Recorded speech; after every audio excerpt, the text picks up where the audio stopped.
Rachel Smith survived brutal corporate negotiations, but nothing prepared her for being rejected by a Mafia boss on Christmas Eve. She was halfway out the door when a toddler in a Santa outfit tugged her sleeve and asked the question that changed everything.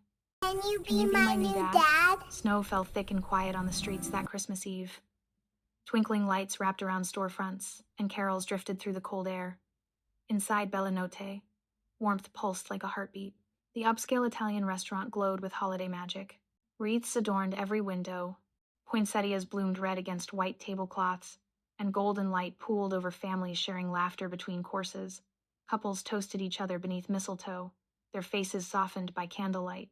Rachel Smith stood just inside the entrance, brushing snowflakes from her sleek black blazer. Her hair was pulled back in a neat ponytail, professional but softened for the occasion. She'd chosen her outfit carefully sharp enough to show confidence, but approachable enough for a first date. A touch of hope still clung to her practiced smile as the hostess guided her to table 12. It was her first blind date in 2 years. Her colleague, Marcus, had been relentless. "You work too hard, Rachel. This guy's solid, successful, smart, single. Just meet him." So she'd said yes. Maybe it was the holiday season. Maybe it was loneliness, dressed up as optimism. Either way, she was here. For a while, she sat alone. The table was beautiful, crisp white linen, 2 tall wine glasses waiting to be filled, a small flickering candle casting amber shadows across the silverware. She checked her phone once, then again. The server offered water. She smiled politely and accepted. He was 10 minutes late, then 20, then 35. At minute 42, David Foster arrived. He was tall, impossibly so, dressed in a dark, tailored suit that looked expensive and deliberate. His hair was slicked back, revealing sharp cheekbones and a jawline that could cut glass. But it was the tattoo creeping up from his collar, black ink curling across his neck like smoke that made heads turn as he passed. His presence wasn't warm. It was cold, controlled, dangerous. He didn't smile when he saw her. He sighed. A quiet, resigned breath that made her stomach drop. He sat across from her without apology, didn't offer an excuse, didn't even bother with small talk. "Rachel," he said flatly, his eyes sweeping over her in a way that felt clinical, assessing. "Yes, you must be." "David," he cut in, leaning back in his chair. "Let me be honest with you. I came tonight because someone insisted, but this," he gestured vaguely between them, "this isn't going to work." Rachel blinked, the words hitting her slower than they should have. "I'm sorry?" "You're sharp. I can see it in your eyes. You notice things. You read people." He said it like an accusation. "I don't date civilians, especially not ones who ask too many questions." Her smile cracked, then disappeared. "Civilians? People who live normal lives, safe lives." His tone was matter-of-fact, almost bored. "You're too perceptive for someone like me. It's dangerous. For both of us." He stood before she could respond, straightening his coat with the ease of a man who'd done this before. "Merry Christmas," he said coldly, and walked toward the exit without looking back. Rachel sat frozen. The sounds of holiday joy swelled around her, laughter, clinking glasses, children's voices singing off-key carols. It all felt like an ocean rising to drown her. She placed her trembling hand on the edge of the table, fingers curling against the linen as if that might steady the shaking. She turned slightly, angling her face toward the wall, away from the nearest table of celebrating families. Her throat tightened. She blinked hard, refusing to let the tears win. The candle between the 2 untouched wine glasses flickered gently, its small flame whispering her loneliness back to her. It wasn't just about David. It was about every promising conversation that led nowhere. Every time she'd been told she was too much, too smart, too intense, too driven. Every hopeful beginning that ended in silence. She had turned down Christmas Eve with her parents for this. For him? For a chance? She told herself it was okay to want love. That being 32 and single wasn't a failure. That someone, somewhere, would see her. But right now, sitting alone at a table set for 2, she felt like the only woman in the city who'd been rejected on Christmas Eve. A breath caught in her chest, sharp and painful. She couldn't stay here. Not one more second. She reached for her coat. But before she could stand, a tiny voice rose from beside the table. "Excuse me, why do you look so sad?" Rachel looked down, startled. Standing next to her chair was a little girl, no older than 3, with soft brown curls peeking out from beneath a Santa hat. She wore a bright red velvet dress and clutched a small teddy bear wearing a matching scarf. Her wide hazel eyes blinked up at Rachel, serious and impossibly kind. Rachel stared at her, throat still tight, unable to form words. The little girl tilted her head. "Do you need a hug?" And in that moment, something in Rachel's chest cracked, not from pain, but from the softest, most unexpected kind of mercy. Rachel stared down at the small figure beside her chair, her heart stuttering. "Do you need a hug?" the girl asked again, her voice gentle, sincere, terribly earnest. Rachel didn't trust herself to speak. She managed a shaky smile. "That's very kind of you." The girl nodded solemnly. "My name is Margie. I'm 3. She held up 3 tiny fingers. "My daddy says hugs help, especially when people's faces look droopy." A soft, broken laugh escaped Rachel before she could stop it. She blinked quickly, still not trusting her voice. A voice came from a few steps away. Calm, low, careful. "Margie." Rachel's head turned. David Foster stood near a table just behind them. The same man who'd coldly dismissed her minutes ago now looked different. His jaw was tight, but his eyes, storm gray and guarded, held something softer. Concern. Maybe even regret. He stepped forward slowly, resting one hand gently on Margie's small shoulder.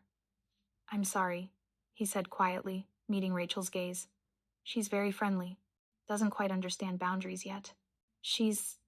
Rachel started, her voice catching. "She's wonderful." David's expression softened, just barely. But before he could respond, Margie looked up at him with wide, hopeful eyes and asked the question that would change all 3 of their lives. "Can she sit with us, Daddy? Please?" David stiffened. His carefully constructed walls trembled, and Rachel, still holding her coat, realized she wasn't leaving this restaurant after all. If you've ever felt rejected, overlooked, or like you don't quite belong, this story is for you. Subscribe and join our community, because we're about to watch 3 broken people discover that family isn't about perfection, it's about choice. But neither Rachel nor David understood yet what that single moment would cost them, because the little girl in the Santa dress wasn't just asking for company at dinner. She was asking for family. And David Foster, a man with blood on his hands and enemies in every shadow, had spent 2 years trying to keep her safe by keeping everyone else away. This Christmas Eve, that strategy was about to shatter. David's jaw tightened. His hand remained on Margie's shoulder, fingers curling slightly as if he might pull her back. But the little girl was already beaming up at Rachel with such pure, unguarded hope that saying no seemed impossible. "Please?" Margie asked again, her small voice carrying the weight of a wish made on falling stars. Rachel glanced between them, still clutching her coat. She should leave, walk away from this strange, uncomfortable situation. But something about the way David's expression flickered, caught between refusal and surrender, kept her rooted in place. "I don't want to intrude," Rachel said carefully. "You're not," Margie announced, with the confidence only a 3-year-old could muster. She reached up and tugged Rachel's hand. "Come on, we have extra space."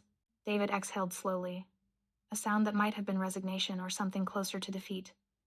"If you'd like to stay," he said, his voice low and measured, "you're welcome to join us." It wasn't warm. It wasn't even friendly. But it also wasn't the cold dismissal from before. Rachel found herself nodding. "Okay, just for a little while." Margie lit up like the Christmas tree in the restaurant's corner and practically dragged Rachel the 3 steps to their table. David followed behind, silent and watchful, pulling out a chair for Rachel with mechanical politeness before returning to his own seat. The table was larger than Rachel's had been, set for 2 but easily accommodating 3. Margie scrambled into the middle seat, her teddy bear positioned carefully on the edge of the table. She looked between the 2 adults like she'd just orchestrated a miracle. "See?" Margie said happily. "Now nobody's sad." David's expression remained unreadable, but Rachel caught the briefest flicker of something in his eyes, pain, maybe, or guilt, before he looked away. The server approached, surprised but professional, and took Rachel's order. Margie chattered between bites of bread, asking Rachel questions about her favorite color, whether she liked snowmen, and if she believed in Santa. Rachel answered each one, her earlier heartbreak gradually dissolving under the girl's infectious warmth. David said little. He watched, not unkindly, but with the intensity of someone accustomed to reading threats in every gesture. Rachel noticed the way his gaze occasionally drifted past her shoulder, tracking movement near the entrance.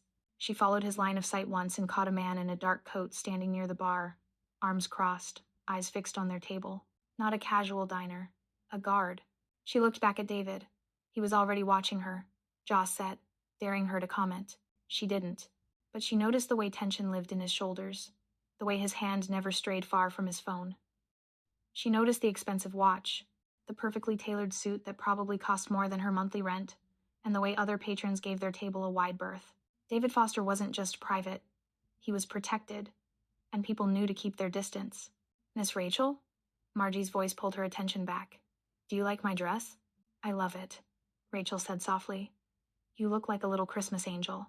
Margie giggled and kicked her feet under the table. Daddy says angels watch over people. Do you think they're watching us right now? David's fork paused halfway to his mouth. His eyes darkened. I think, Rachel said gently, that you don't need angels when you have people who care about you. Margie considered this seriously, then nodded. Daddy cares about me. A lot. Even when he's grumpy. I'm not grumpy, David muttered. You're always grumpy, Margie countered cheerfully. Despite everything, Rachel laughed. It was quiet, unexpected, and it softened the air between them. Even David's mouth twitched, almost a smile, but not quite. For a moment, the three of them existed in a pocket of stillness. No rejection, no guards, no secrets. Just dinner on Christmas Eve. Then Margie, with a sudden inspiration only a child could summon, reached out and grabbed both Rachel's hand and David's, pulling them together across the table. Look, she announced proudly. We're like a family sandwich. David went rigid, his hand tensed beneath Margie's small fingers, and for a split second, Rachel saw something raw flash across his face. Fear, longing, maybe both. Rachel laughed softly, the sound warm and unguarded. A family sandwich, she repeated, glancing at David. But David didn't laugh. He carefully extracted his hand, his expression shuddering closed once more. Finish your dinner, Margie, he said quietly. Margie frowned but obeyed, releasing Rachel's hand to pick up her fork. Rachel watched David, her instincts sharpening. He wasn't just distant. He was terrified. Of what she didn't yet know. But she was beginning to suspect that this little girl and whatever had brought them together carried a weight far heavier than Christmas dinner. Dinner ended quietly. Margie's chatter had faded to sleepy murmurs, and the restaurant had begun to empty as families headed home to wrap presents and hang stockings. David paid the bill with cash, no credit card. Rachel noticed and helped Margie into her coat with practiced efficiency. Rachel stood, preparing to say goodbye, and slipped back into her own lonely Christmas Eve. But Margie grabbed her hand. Don't go yet, the little girl mumbled, rubbing her eyes with one small fist. Margie, Miss Rachel needs to get home, David said gently. But I like her, Margie protested, leaning against Rachel's leg. She's nice. Rachel crouched down to Margie's level, smoothing a curl away from the girl's face. I like you too, sweetheart, very much. David watched them, something unreadable flickering across his features. After a long moment, he spoke. My car's parked around the corner. I need to get her home. You're welcome to walk with us, if you want. It wasn't exactly an invitation, more like a concession.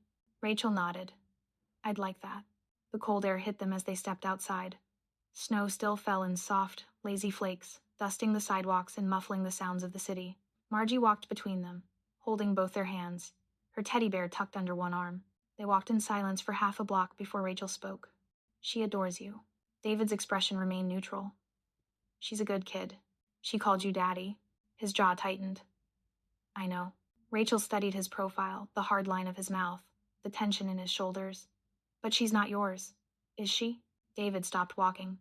For a moment, Rachel thought he might tell her to mind her own business. Instead, he looked down at Margie, who was now humming a Christmas carol softly to herself, oblivious to the weight of the conversation above her head. No, he said finally.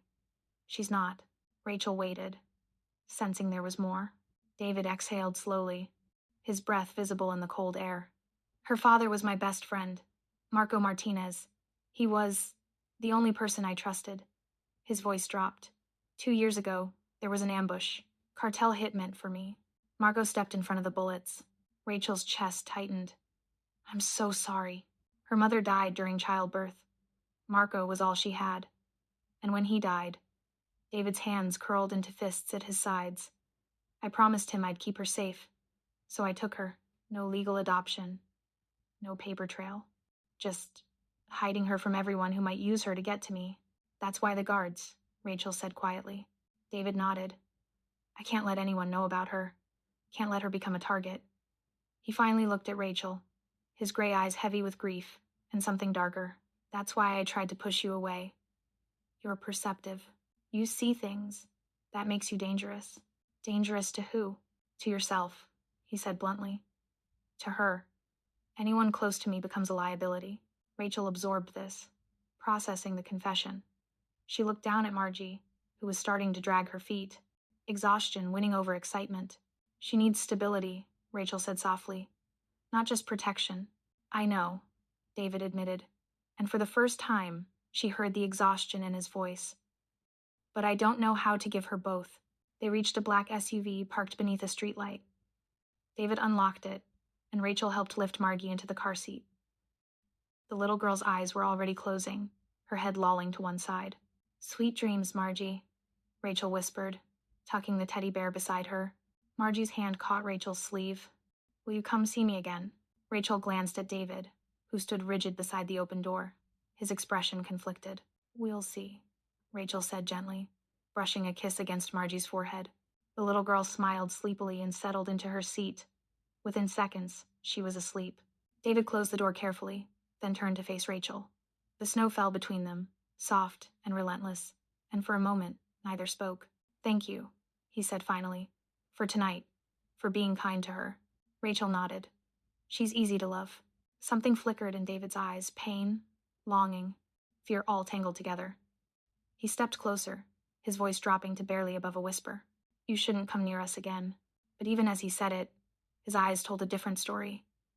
They held hers with an intensity that felt like a plea, like a warning, like a contradiction he couldn't reconcile. Rachel held his gaze. What if I don't listen? David's jaw worked. He looked away, toward the sleeping child in the back seat, then back at Rachel.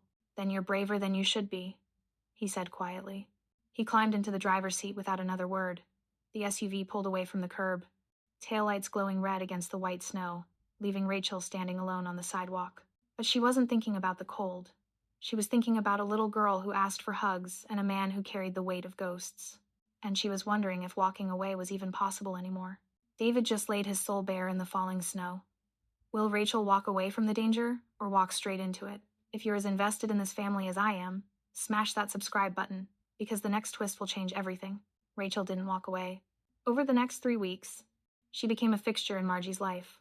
It started with a coffee shop meeting.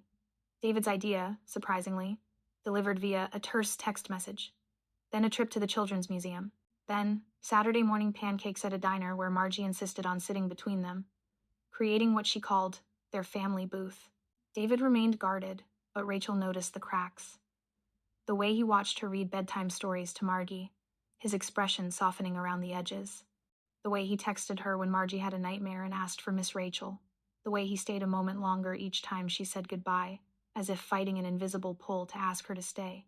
Rachel told herself it was about Margie. The little girl needed a woman's presence, someone gentle and consistent. But late at night, alone in her apartment, she couldn't deny the truth she was falling for both of them. The danger revealed itself on a Tuesday afternoon. Rachel sat in a glass-walled conference room, negotiating a distribution contract for her firm. The client, a logistics company expanding into international shipping, seemed legitimate, professional. But halfway through the meeting, their representative used a phrase that made Rachel's spine stiffen. We handle sensitive cargo. Package integrity is guaranteed through our protective network. She'd heard David use similar language once, on a phone call he'd taken while she helped Margie with a puzzle. Network, package, integrity. Corporate speak on the surface, but layered with meaning underneath. Rachel kept her expression neutral, finished the negotiation, and left. But her hands trembled as she dialed David's number in the parking garage. He answered on the first ring. What's wrong? I need to see you. Now. 20 minutes later, they sat in his car in an empty lot. Rachel repeated everything she'd heard. David's knuckles went white on the steering wheel. That company, they're a front for the Castellano family, he said quietly, his voice tight. They move product through legitimate channels, hide it in plain sight. I didn't know. I know you didn't. He turned to face her, and for the first time, she saw real fear in his eyes. But you recognized the language. You understood it. That makes you dangerous to them. And if they think you're connected to me, they'll come after me. Rachel finished. David's silence confirmed it. I won't meet with them again. Rachel said quickly. I'll pass the contract to someone else. It might already be too late. David's voice was barely above a whisper. They'll have seen you, researched you. If they connect the dots. He didn't finish. He didn't need to. The second blow came 3 days later. David was picking Margie up from daycare when her teacher pulled him aside, smiling warmly. I have to say, Mr. Foster, Margie has been so much happier lately. She talks about you constantly. The teacher's eyes crinkled with genuine affection. Yesterday, she told the whole class, you're her new daddy. It was the sweetest thing. David's blood turned to ice. She said that? In front of everyone? Oh yes. She was so proud. The teacher laughed softly. Several parents heard. They thought it was adorable. David managed a tight smile and guided Margie to the car, his mind racing. Several parents, witnesses, people who could talk, gossip. Spread the word that David Foster, a man who didn't exist on paper, who lived in shadows, was raising a child. That night, after Margie fell asleep, David sat in his darkened living room, staring at his phone. Rachel's contact information glowed on the screen. He should call her, warn her, end this before someone got hurt, but his finger hovered over the delete button instead. When Rachel texted the next morning, how's my favorite little sandwich maker? David's reply was cold and brief. She's fine. We need space for a while. Rachel stared at the message, her stomach dropping. She typed and deleted 3 responses before settling on. Did something happen? His reply came an hour later. This was a mistake. Don't contact us again. No explanation. No warmth. Just a wall slamming down between them. Rachel sat on her couch, reading the message over and over, trying to understand what had changed. 3 days ago, David had held her hand while Margie fell asleep between them during a movie. He'd looked at her like she was something precious, something worth protecting. Now, she was being erased. Her phone buzzed again. A different number. Miss Rachel? It's David. My regular phone.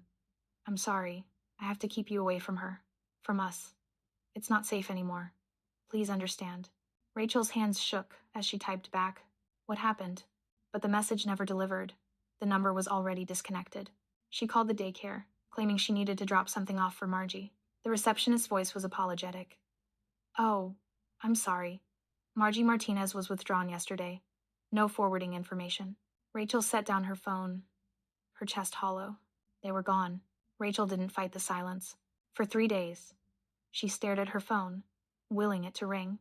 When it finally did, David's name flashing on the screen, she almost answered. Her thumb hovered over the green button, heart pounding. Then she remembered the fear in his voice when he'd talked about the Castellano family, the way he'd looked at Margie sleeping in the back seat that first night, like she was the most fragile thing in the world. Rachel declined the call. She told herself it was for the best. David's world was dangerous, and she'd already complicated things enough.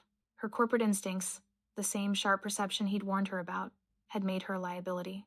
If staying away kept Margie safe, then that's what she'd do. But knowing it was right didn't make it hurt less. She threw herself into work, accepting every late meeting and weekend assignment her boss offered, anything to avoid the empty evenings when she'd normally be reading bedtime stories or helping Margie practice counting to 20. The apartment felt too quiet, too empty. On the 5th day, David showed up at her office. Rachel looked up from her desk to find him standing in her doorway, looking exhausted. Dark circles shadowed his eyes, and his normally immaculate appearance was rumpled, his tie loosened. Why aren't you answering my calls? He asked, without preamble. Rachel set down her pen carefully.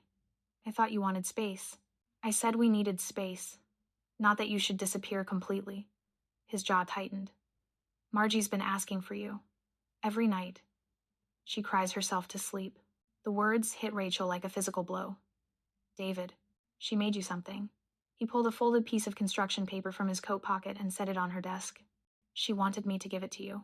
Rachel unfolded it with trembling hands. It was a crayon drawing 3 stick figures holding hands beneath a crooked Christmas tree. One tall figure in black, one smaller figure in the middle wearing red, and one figure with long dark hair. Above them, in Margie's careful preschool writing, my family. She misses you, David said quietly. I can't. I don't know how to fix this. Rachel traced the drawing with one finger, her vision blurring. You said it wasn't safe. It's not. David ran a hand through his hair, frustration evident in every line of his body. But keeping you away isn't working either. She's falling apart, Rachel, and I don't. His voice cracked. I don't know what to do. Rachel looked up at him. seeing past the dangerous exterior to the man beneath. A man who was terrified of losing the little girl he'd sworn to protect. A man who was drowning and didn't know how to ask for help. "Let me see her," Rachel said. "Please, just once." David hesitated, conflict warring in his expression. Finally, he nodded. But before they could make plans, his phone buzzed. He glanced at the screen and went utterly still. "What is it?" Rachel asked. David's face had turned to stone. "I have to go." "David, stay away from us, Rachel." The warmth was gone from his voice, replaced by cold command. "I mean it this time." He was gone before she could respond, leaving only Margie's drawing behind. That night, Rachel couldn't sleep. She lay awake, staring at the ceiling, replaying David's expression when he'd looked at his phone. Whatever message he'd received had terrified him. Her own phone buzzed at 2 a.m., an unknown number. "Stop asking questions about the Castellano contract. Forget everything you heard. This is your only warning." Rachel's blood ran cold. She forwarded the message to David's number, but it bounced back, disconnected again. They were targeting her, which meant they knew about her connection to David, which meant Margie was at risk. The next morning, Rachel made her decision. She drove to David's building, a luxury high-rise in a neighborhood where security cameras watched every corner. The doorman recognized her and let her up without question. She'd been here enough times that she was familiar. David opened the door on the second knock, Margie visible behind him, playing with her teddy bear. "Miss Rachel!" Margie started to run forward, but David caught her gently. "Inside, sweetheart. Give us a minute." Margie's face fell, but she obeyed, retreating to the living room. Rachel held out the drawing, carefully folded. "I can't keep this." David stared at her. "What?" "Your world doesn't need me," Rachel said quietly, forcing the words out even as they tore at her. "I'm making things worse. For you, for her. The Castellanos sent me a message last night. They know about us." David's expression darkened. "What did they say?" "It doesn't matter." Rachel pressed the drawing into his hand. "What matters is that Margie stays safe, and the only way to guarantee that is if I disappear from your lives completely. Rachel, please don't make this harder than it already is." Her voice broke. "Tell Margie. Tell her I'm sorry." She turned and walked toward the elevator, each step feeling like she was tearing herself in half. David stood in the doorway, the drawing crumpled in his fist, watching her go. Behind him, Margie's small voice called out, "Where's Miss Rachel going?" David closed his eyes. "Somewhere safe," he whispered. The elevator doors closed, and Rachel let the tears finally fall. The invitation came on a Tuesday, delivered by a man in a black suit who waited while Rachel read it. Annual Winter Charity Gala. Attendance requested. Below, in David's sharp handwriting, "I need you there. Please." Rachel looked up at the messenger. "Why?" "Mr. Foster said you'd ask that." The man's expression remained neutral. "He said to tell you, appearances matter. And right now, staying away looks more suspicious than being seen together." So Rachel found herself standing in front of her closet that Saturday evening, choosing a dress for an event she didn't want to attend. She settled on emerald green silk, elegant, understated, the kind of dress that would help her blend into a world where she didn't belong. The estate was magnificent. A sprawling mansion, lit with thousands of white lights, its circular driveway packed with luxury cars. Valets in crisp uniforms directed traffic while guests in furs and designer suits moved through the massive front doors. David met her at the entrance, devastating in a black tuxedo. For a moment, his eyes softened when he saw her. "You look beautiful," he said quietly.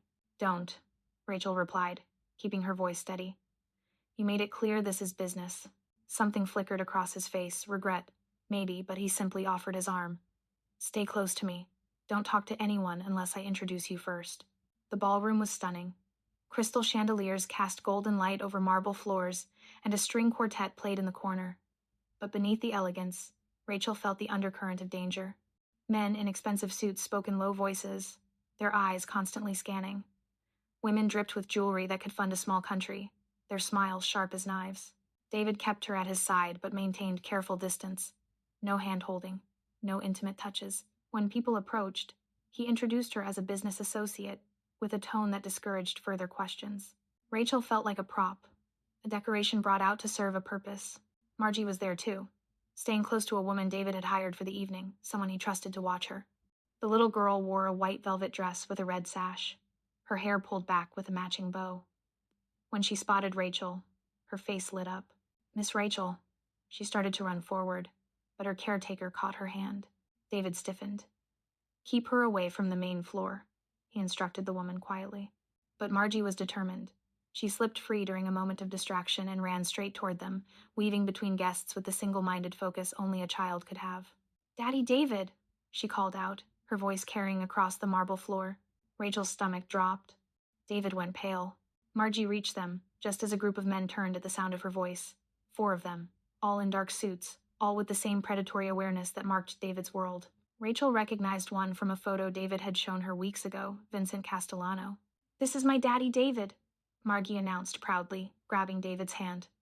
Then she turned to Rachel. "And Miss Rachel, we're a family." The silence that followed was deafening. Vincent Castellano's eyes moved from Margie to David to Rachel, his expression calculating. "Your daughter, Foster?" His voice was smooth. "Dangerous. I didn't know you had family." David's grip on Margie's hand tightened. "She's not. She's adorable," another man interrupted, crouching down to Margie's level. His smile didn't reach his eyes. "What's your name, sweetheart?" David pulled Margie back, positioning himself between her and the men. "Excuse us." He grabbed Rachel's arm with his free hand and guided them both toward a side hallway, away from the ballroom. The woman he'd hired rushed after them, apologetic and frightened. "Take her home," David ordered, handing Margie over. "Now." "But Daddy," Margie protested. "Now, Margie." His voice was harder than Rachel had ever heard it. Margie's lower lip trembled, but she went with the caretaker, clutching her teddy bear. Once they were gone, David turned to Rachel. His face was a mask of controlled fury. "This was a mistake. You being here. I didn't ask to come," Rachel shot back. "They saw you with her. They heard her call you." He stopped, running a hand through his hair. "They'll use this against me, against both of you." Vincent Castellano appeared in the hallway entrance, flanked by 2 of his men. "Everything all right? Foster?" David's expression went cold, distant, professional. "Fine. Just a child who doesn't understand boundaries. She seemed very attached to you." Vincent's eyes slid to Rachel. "Both of you." "The woman is a business associate," David said flatly. "Nothing more. The child belongs to one of my staff members." She got confused. The words hit Rachel like a physical blow. Vincent studied them both, then smiled slowly. "Of course.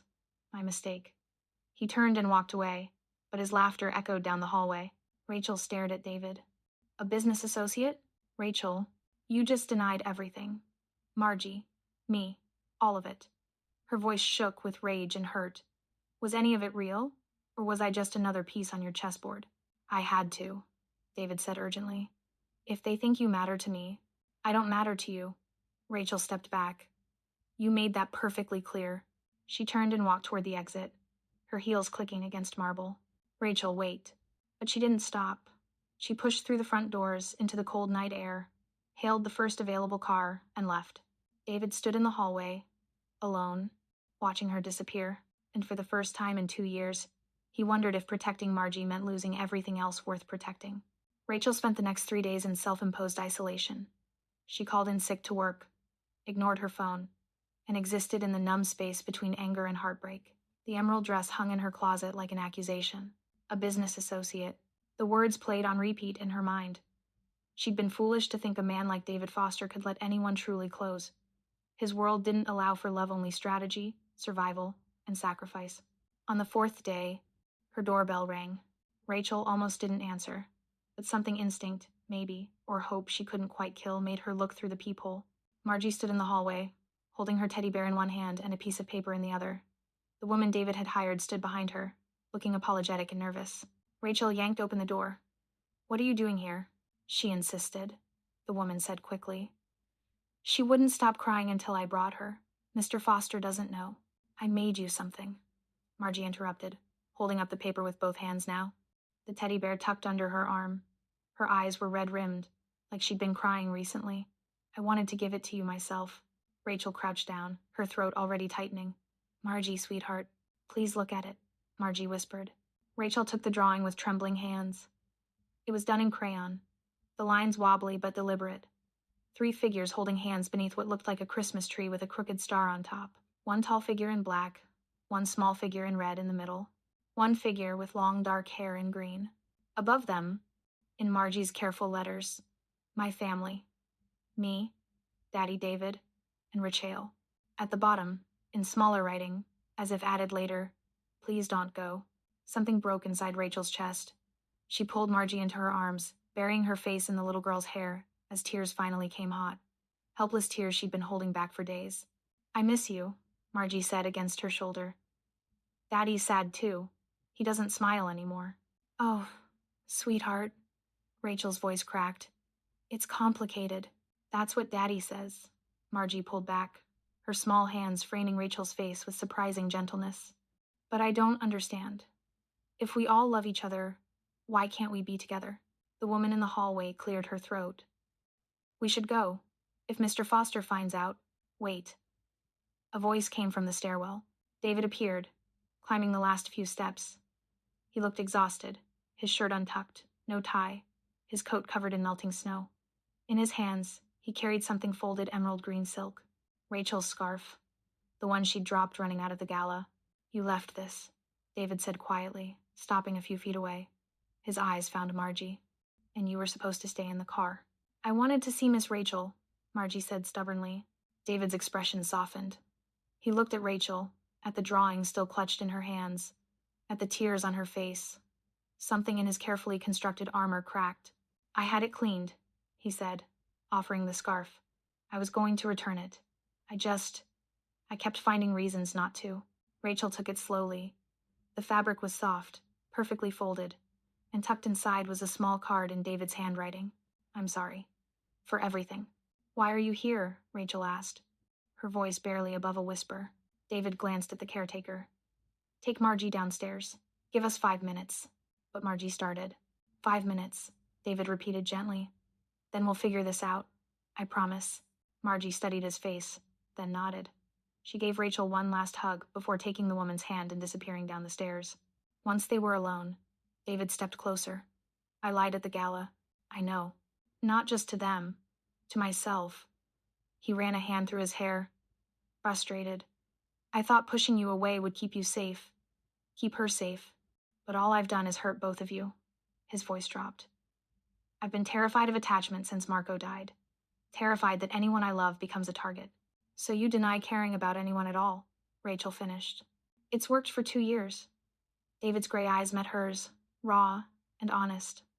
Until Margie looked at you like you were the answer to a question she didn't know how to ask. Rachel's fingers tightened on the scarf. What are you saying? I'm saying I was wrong. David took another step forward. I thought keeping you away was protecting you. But the truth is, I need you. Margie needs you. And I don't know how to do this, any of this, without you. David, I'm not asking you to forgive me right now, he said quickly. I know I don't deserve it, but I'm asking you to let me try, to let me fix this. Rachel looked down at the drawing in her hands. 3 stick figures holding hands. A family built not on blood, but on choice. The Castellanos will be handled, David said firmly. I'm done letting them dictate my life. Our lives. He reached for her hand, his touch careful, tentative. Let me prove it to you, he whispered. Please. Rachel studied his face, the fear, the hope, the desperate sincerity, and made her decision. Where's Margie? A ghost of a smile touched David's lips. Downstairs. Probably drawing another picture. Then let's not keep her waiting. David's hand tightened around hers as they walked toward the stairs together, stepping out into the softly falling snow. This time, neither of them was running away. They didn't make it downstairs. Halfway down the stairwell, David stopped. His hand slipped from Rachel's, and when she turned back, he was standing perfectly still, staring at nothing. David, I need to say this now, he said quietly, before I lose my nerve. Rachel climbed back up 2 steps, close enough to see the way his jaw worked, the tension in his shoulders. Snow from his coat dripped onto the concrete floor. You could have sent someone to return the scarf, she said carefully.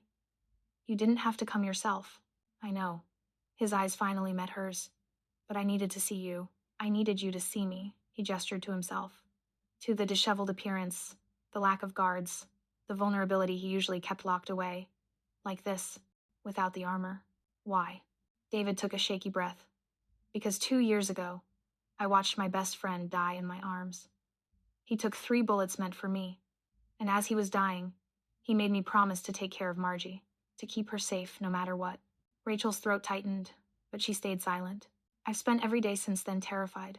David continued, his voice raw, terrified that I'll fail him, that someone will use her to get to me, that I'll lose her the way I lost Marco. He stepped closer.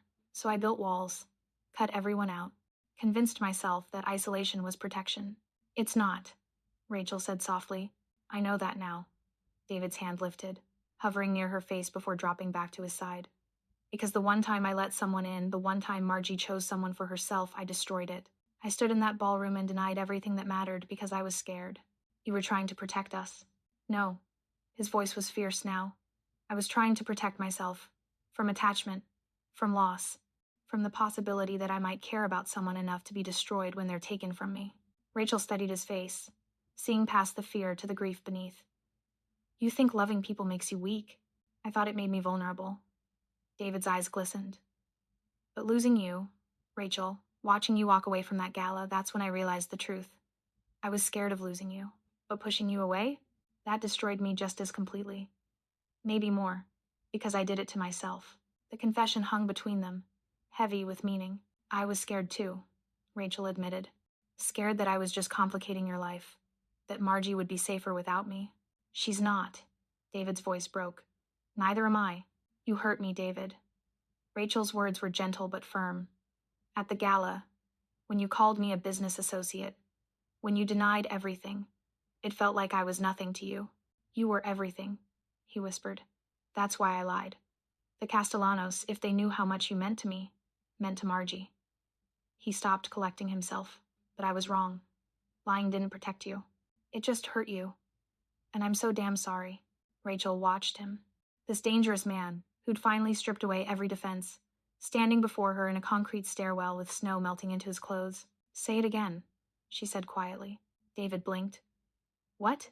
What you said upstairs. Say it again. Understanding dawned in his eyes.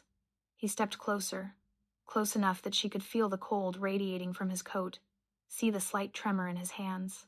I was scared, David said, his voice steady despite the emotion behind it. I thought keeping you away kept you safe, but losing you is the only thing I can't survive. His hand finally touched her face, thumb brushing away a tear she hadn't realized had fallen. Rachel, I choose you. Not because Margie needs you, though she does. Not because you make my life easier, because God knows you don't. A ghost of a smile touched his lips. I choose you because when you walked away from that gala, you took something I didn't know I still had. Hope. The possibility of something better than just surviving. Rachel's hands came up to cover his, holding him there. You can't just push me away when things get scary. I know. You can't make decisions for me about what risks I'm willing to take. I know. And you can't. Her voice cracked. You can't deny what we are. Not to anyone. Not even to protect me. David's forehead dropped to rest against hers. I won't. I swear to you, Rachel. No more lies. No more pretending you're just a business associate or a convenient caretaker. His arms wrapped around her, pulling her close. You're the woman I love, the woman Margie loves, and anyone who threatens that will answer to me. Rachel's breath caught. You love me? Terrifies me, David admitted against her hair. But yes. She pulled back just enough to see his face. I love you too. Both of you. The kiss was inevitable, soft, desperate, full of apologies and promises neither of them knew how to speak aloud. When they finally broke apart, both were trembling. Margie's still waiting, Rachel said, smiling through tears. David nodded, taking her hand again. Then let's go build our family sandwich. They descended the stairs together, stepping out into the snow where Margie stood holding her teddy bear, the caretaker looking relieved. Margie looked between them, her face brightening. Does this mean Miss Rachel can stay? David knelt beside her, gathering her into his arms. Forever, if she'll have us. Margie threw her arms around his neck. I told you she loved us too, Daddy. Over the little girl's head, David's eyes met Rachel's, and for the first time in 2 years, he let himself believe in second chances. 2 weeks later, on Christmas Eve, David picked up Rachel from her apartment with a request that made her heart stutter. I want to take you somewhere, he said, helping her into her coat. Both of you. Margie, already dressed in her red velvet Santa dress, the same one from that first night, bounced excitedly. It's a surprise. Rachel caught David's eye. Where are we going? His expression was unreadable, but something soft lived in his eyes. You'll see. The car wound through streets glittering with holiday lights. past shop windows decorated with wreaths and silver bells. Snow fell gently, coating the city in quiet magic. When they finally stopped, Rachel's breath caught. Bella Notte, the restaurant where it had all begun.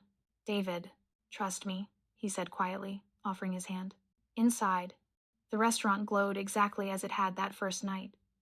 Wreaths adorned every window, poinsettias bloomed against white tablecloths, and golden light pooled over families sharing Christmas Eve dinner. The same carols played softly in the background. But this time, David didn't look tense. He didn't scan for exits or keep one hand near his phone. He simply walked with Rachel and Margie toward the back of the restaurant, where table 12 waited. The table was set for 3, white linen tablecloth, 3 wine glasses, 2 tall ones, and 1 small plastic cup decorated with snowflakes for Margie. 3 place settings arranged with care, and in the center, a small bouquet of winter roses with a card that read, "For new beginnings." Rachel's eyes burned. "You planned this. I wanted to bring you back here," David said, pulling out a chair for her. "Where it started. Where I was an idiot and almost lost the best thing that ever happened to me."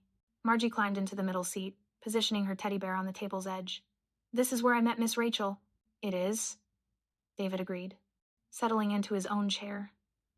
But his eyes never left Rachel's face. They ordered dinner, real dinner this time, not interrupted by rejection or fear. Margie chattered about Christmas morning plans and whether Santa would bring her the dollhouse she wanted.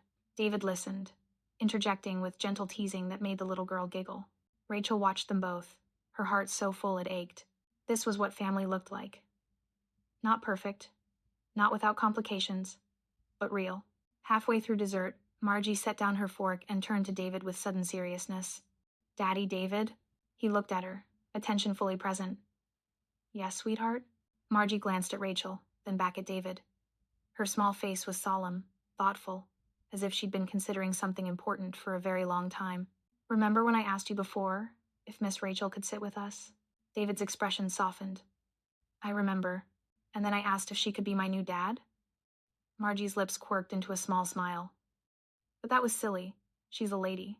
"Very silly," Rachel agreed, her voice tight with emotion. Margie took a deep breath, as if preparing for something momentous.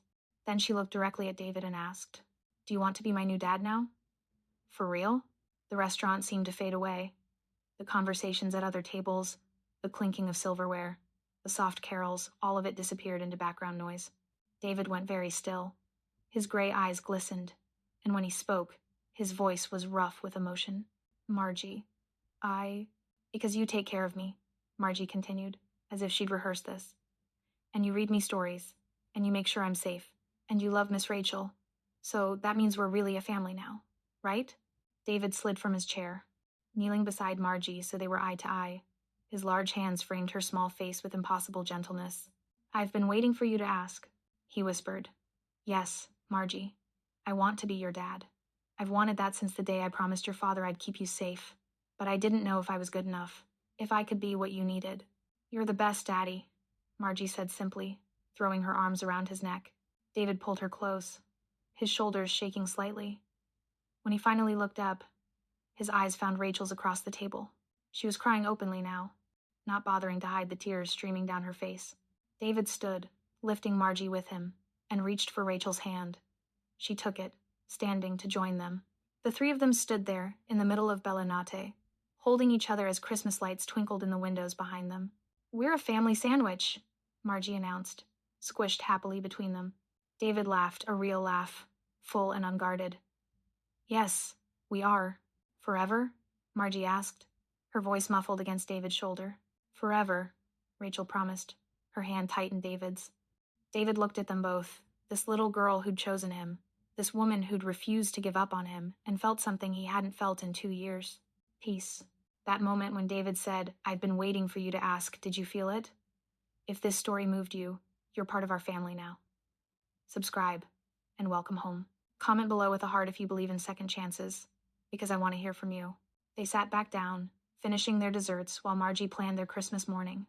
Other diners smiled at them, seeing what they assumed was a normal family celebrating the holidays. They couldn't know the truth. That the man in the expensive suit had once been too afraid to love. That the woman in emerald green had been rejected at this very table. That the little girl in the Santa dress was the orphaned daughter of a murdered man. They couldn't know that this family was built on grief and fear and the courage to choose each other anyway. But that was okay, because as snow continued to fall outside and Christmas lights glowed warm against the window, David Foster finally understood what Marco had tried to tell him 2 years ago. Family wasn't about blood. It wasn't about protection or strategy or survival. It was about showing up, about choosing love even when it terrified you, about three broken people finding wholeness in each other. Margie clutched her teddy bear, giggling as David stole a bite of her cake. Rachel's hand remained in David's, her thumb tracing gentle circles on his palm. And for the first time since that terrible night in the snow, David allowed himself to believe in happy endings. Not a Mafia family, not a perfect family, but theirs, and that was more than enough.